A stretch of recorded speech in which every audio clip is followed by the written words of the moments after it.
This is Roger Marsh for Dr. James Dobson's Family Talk. Now, before we begin this broadcast, I need to remind you that some of the content that we'll be discussing today is intended for mature audiences. So if you have little ones listening in right now, parental discretion is definitely advised. Either occupy them with something else, or you can come back to this presentation at a later time, listening on our website at drjamesdobson.org. Thanks so much for joining us for this edition of Dr. James Dobson's Family Talk. Today on Family Talk. Over the past 20 years, hundreds of innocent believers have been senselessly murdered in their places of worship. You ever wondered what a church's responsibility is to protect congregants in this hostile and sometimes violent culture? Well, in just a moment, you're going to hear the conclusion of Dr. James Dobson's recent conversation with Mr. Carl Chinn on this subject. You've tuned to Family Talk, the radio broadcasting division of the James Dobson Family Institute. I'm Roger Marsh, thanking you for joining us today as we continue this discussion with Carl Chinn, a church security spokesman with decades of experience in studying violence against religious institutions. Carl also founded his own organization, which is called the FaithBased Security Network as well. Today, he'll look at the sobering statistics that he has compiled regarding violence against Christians in churches in America. Dr. Dobson will also open up about how this senseless hatred led to the death of a distant cousin of his as well. Well, there's a whole lot more content to get to, so let's get started. Here once again is Dr. James Dobson on this edition of Family Talk.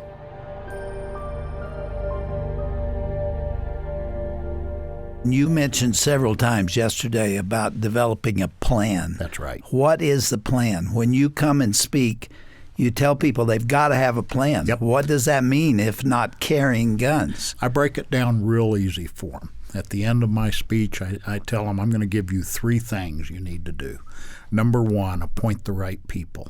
Number two, get them the tools and the training they need. And number three, get connected with others. Where can they get that training?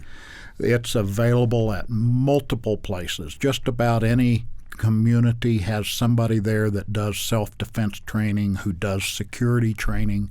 Some states have a requirement for licensing to do security. But what I do tell people is be intentional about your program. Carl, I think you know about the situation that occurred in my own family. This is very close to home for me. We're talking about something that I am passionate about, and I think people can hear it in my voice, because I had a cousin that I loved very deeply, and his son was a very gifted young man who wanted to be a minister. And he went to a seminary in Dallas, and he was designated in his class as one of the most promising, if not the most promising student. Was going to be a pastor. It's what he wanted more than anything. This is my second cousin now, and his name was Clint Dobson.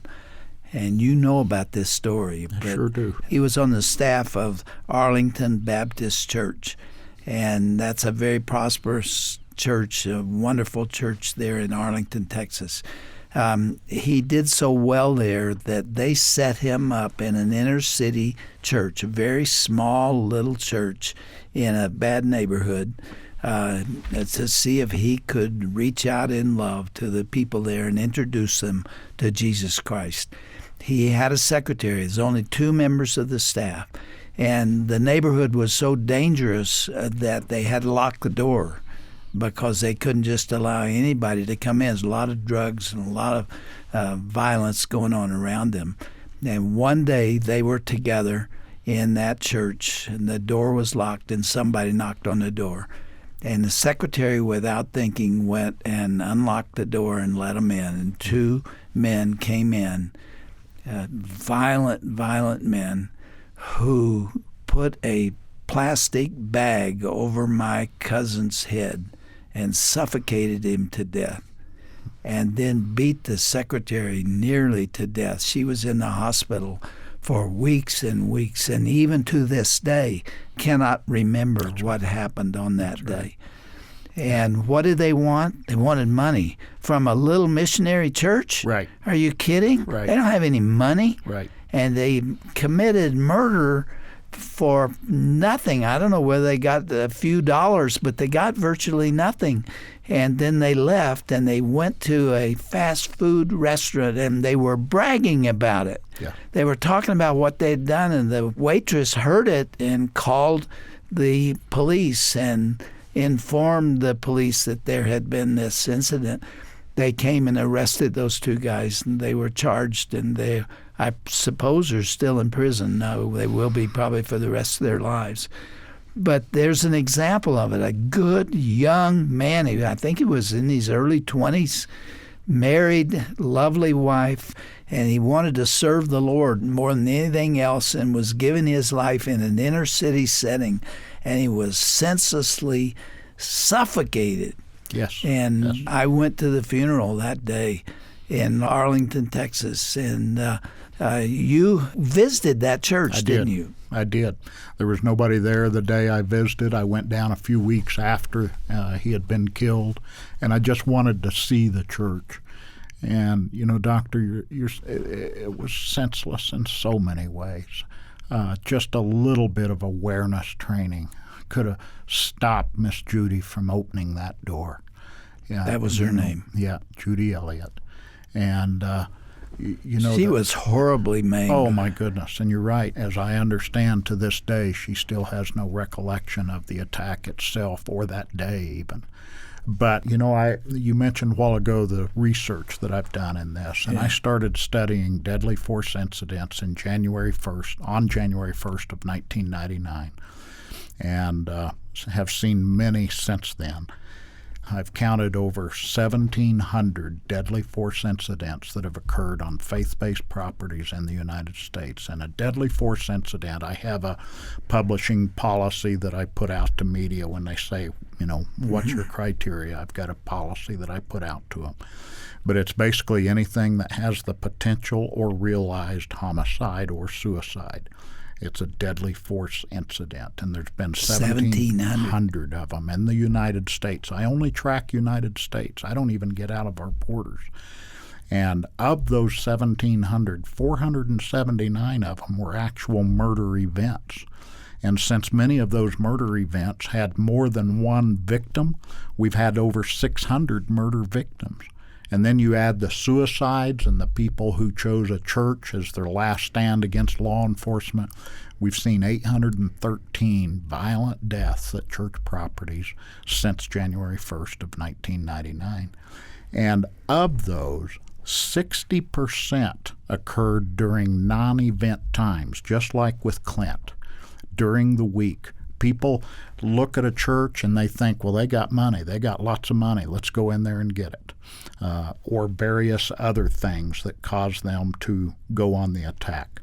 We need our churches to be ready, to be focused on the reality that it can and does happen. Let's take the rest of our time offering assistance to churches that take us seriously today and want to do something about it. It's not an area they were trained in. You don't learn that in seminary. Nope. The other people in the church probably don't know either. What can you tell them to help them prepare for such a tragedy as this?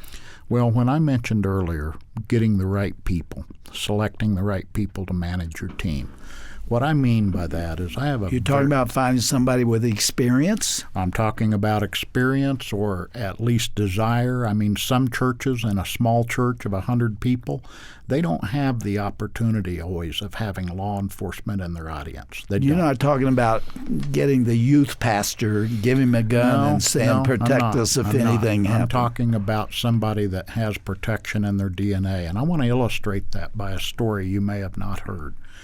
You know, at Charleston, there were 9 people killed in Charleston, South Carolina on that Wednesday night study down in the lower level of that building, which is really ground level, but lower level of that building. One of those was Tawanza Sanders, 26-year-old young man who'd never served a day in military or law enforcement of any kind. And he was there in that prayer group, and he saw what happens to a person's head at close range with a .45 caliber pistol. He saw the killer kill his pastor in cold blood. He saw him going around the room killing other people. And Tawanza stood up in front of that killer, placed his own body between that killer and his 87-year-old Aunt Susie Jackson, who was horrified behind him. And he pleaded with that killer to stop. And he said, "Why are you doing this?" And that's when the killer said the stupid things that he did about black people, and it doesn't bear repeating. But then he killed Tawanza, shot him, and then he shot his 87-year-old Aunt Susie Jackson. And the reason we know this story is because it came up in court, because Tawanza's own mother, Felicia Sanders, was laying on the floor covering a grandchild, pretending to be dead. And she watched this exchange, and then she saw Tawanza get shot. She saw Susie Jackson get shot. And she saw Tawanza with his dying energy stroking the hand of his dying 87-year-old aunt, comforting her in her last moments. Oh, my goodness. I mean, that is a young man who had protection in his DNA.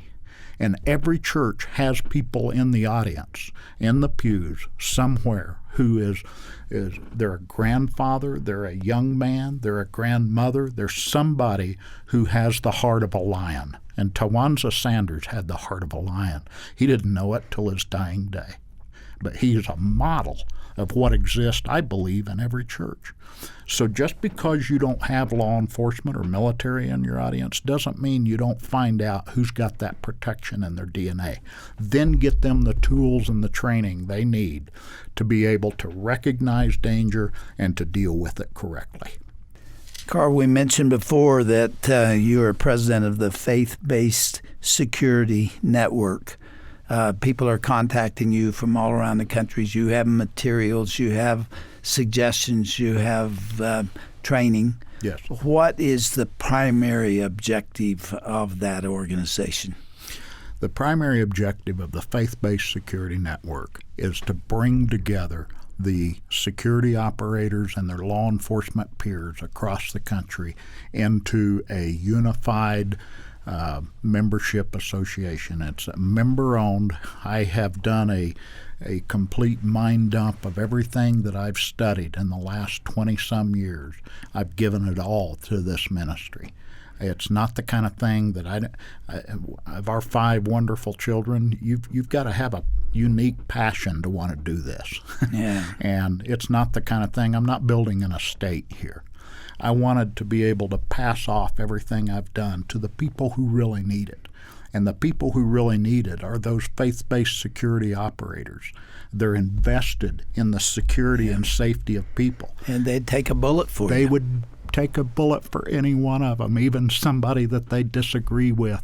They would take a bullet for any one of them. And there's so many of those people out there. They're the people like David Strongman that would break through the Philistine army just to bring a drink of water from the well. They love their ministers. They love their pastors. They love their organizations. They may not show it in the same way other people do. That's the nature of a sheepdog. Let me, as a layman in that area, express great concern for the pastors who are out there who don't believe you. Yeah. Please don't wait until a tragedy occurs.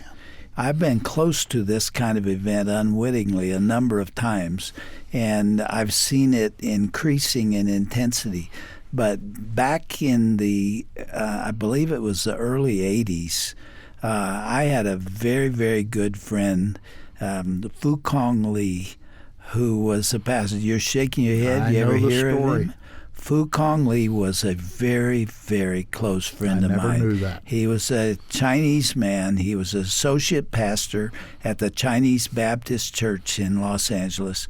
Phu Cong was a brother to me.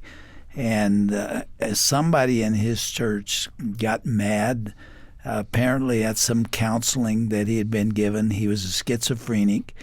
And so on a Sunday morning, he decided to take out his wrath on the pastor especially and the rest of the congregation. He had 60 bullets on his body.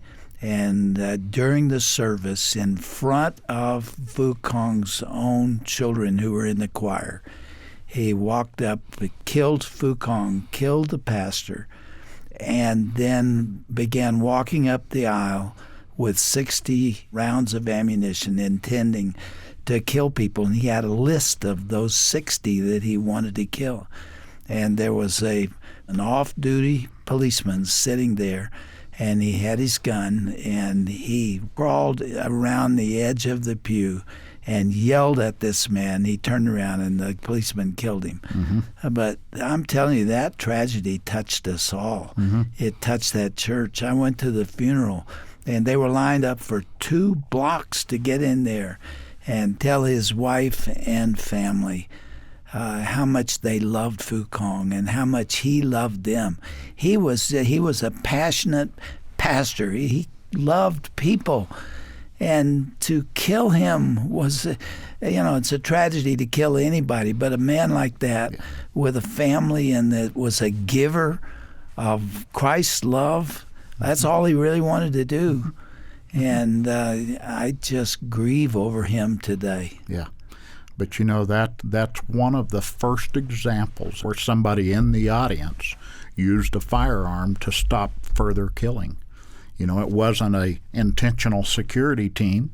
It was an off-duty law enforcement officer. You said yesterday you didn't want to make this political, but the gun debate in Washington has meaning for you. You bet it does. Imagine. You bet it does. Tell us. I get so angry, Doctor, when I see the political hacks take an attack like Sutherland Springs or Charleston or wherever it is and start making it into a football for their agenda. Yeah. And the fact of the matter is there's no respect for the victims when you do that. And I even understand when the victim's family says, oh, it's the awful gun. I understand that hurt. Guns do not kill people. But it's not the gun. It's not the tool. It's the person. Yeah.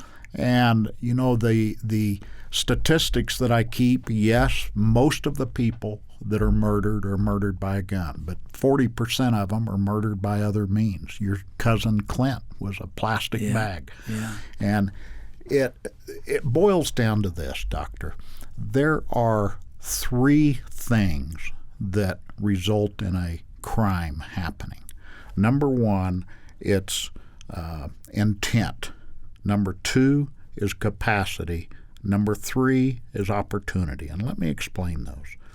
If I were angry at you, but you were across the glass from me, I may have such anger that my intention would be to choke you, but I can't get in here, so I don't have the capacity.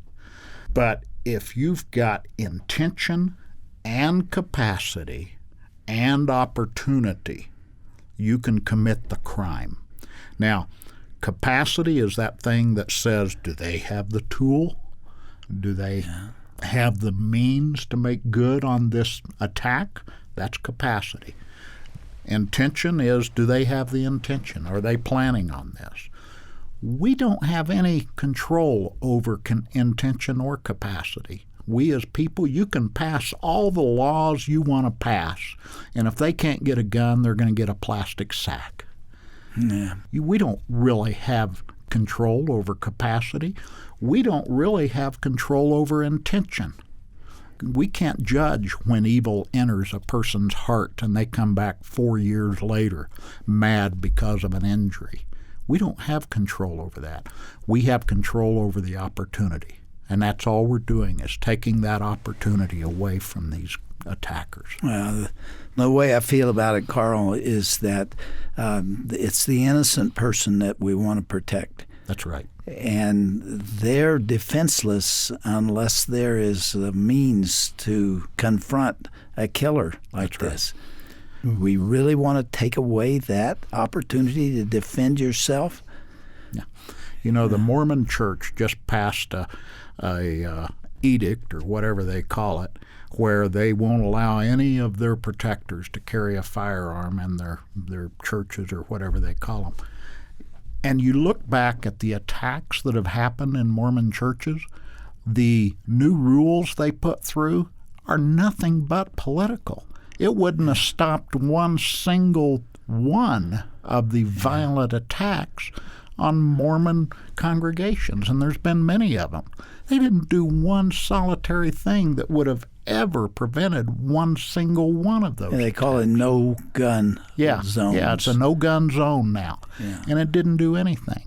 And one of the things that I'm happy to see happening out there is Frank Pomeroy, who sat right here, is now running for the 21st District of the Senate in Texas. He's from Sutherland Springs. Yep, he's the Sutherland Springs, Texas. Did a good job here. And his heart is the same as mine. Don't make our tragedy into your political football to take our guns away. That's not what killed his daughter.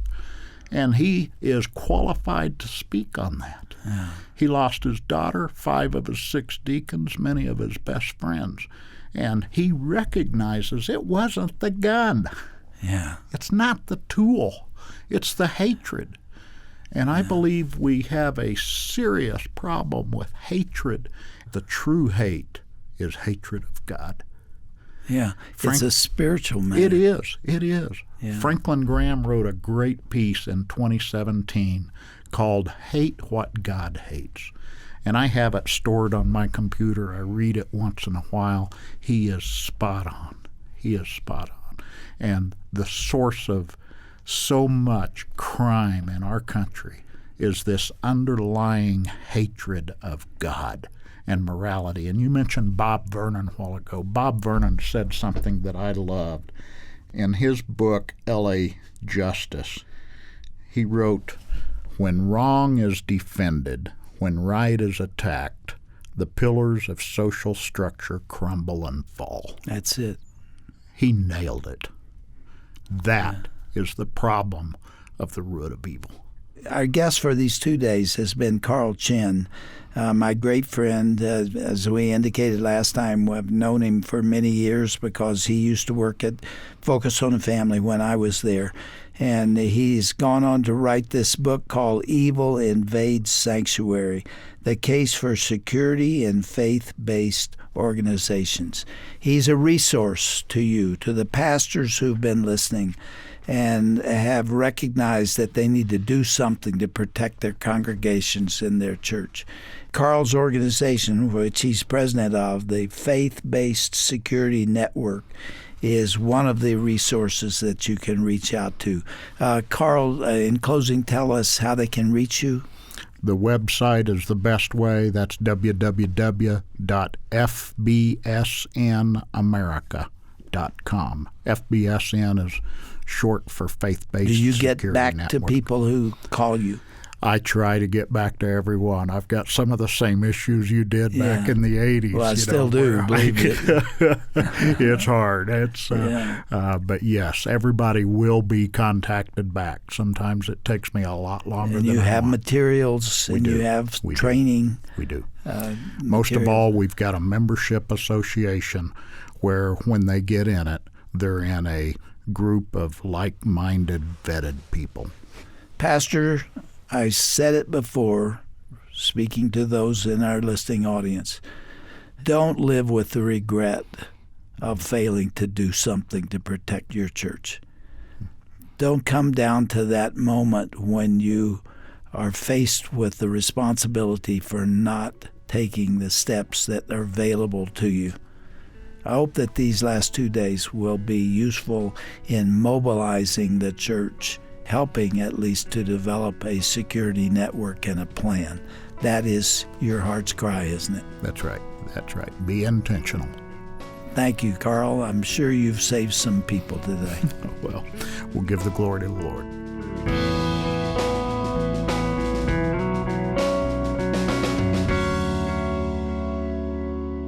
Well, what a somber topic we've been discussing over the past couple of days here on Family Talk. Churches everywhere must take necessary security precautions to protect the members of their congregations. I know many of us never thought we would ever have to deal with a subject like this, but unfortunately, this intolerant and violent culture we live in forces us to do otherwise. I'm Roger Marsh, and if you'd like to learn more about Carl Chinn's organization, be sure to visit our broadcast page at drjamesdobson.org. Once you're there, you'll also find a link for his book on church security. It's called Evil Invades Sanctuary. Find all of that and more when you go to drjamesdobson.org and then click onto the broadcast page. And be sure you also let us know what you thought about the past couple of broadcasts by commenting on Family Talk's Facebook page. You'll find our profile by searching for Dr. James Dobson's Family Talk when you go to facebook.com. Once you're there, leave your thoughts or comments on today's broadcast or even yesterday's broadcast post as well. We appreciate hearing how our programs are impacting you and your family. So go now to Family Talk's Facebook page and comment on either or both of the broadcast posts. We look forward to hearing from you. Well, that's all the time we have for this week. Be sure to join us again Monday for another edition of Dr. James Dobson's Family Talk. Have a great weekend. This has been a presentation of the Dr. James Dobson Family Institute.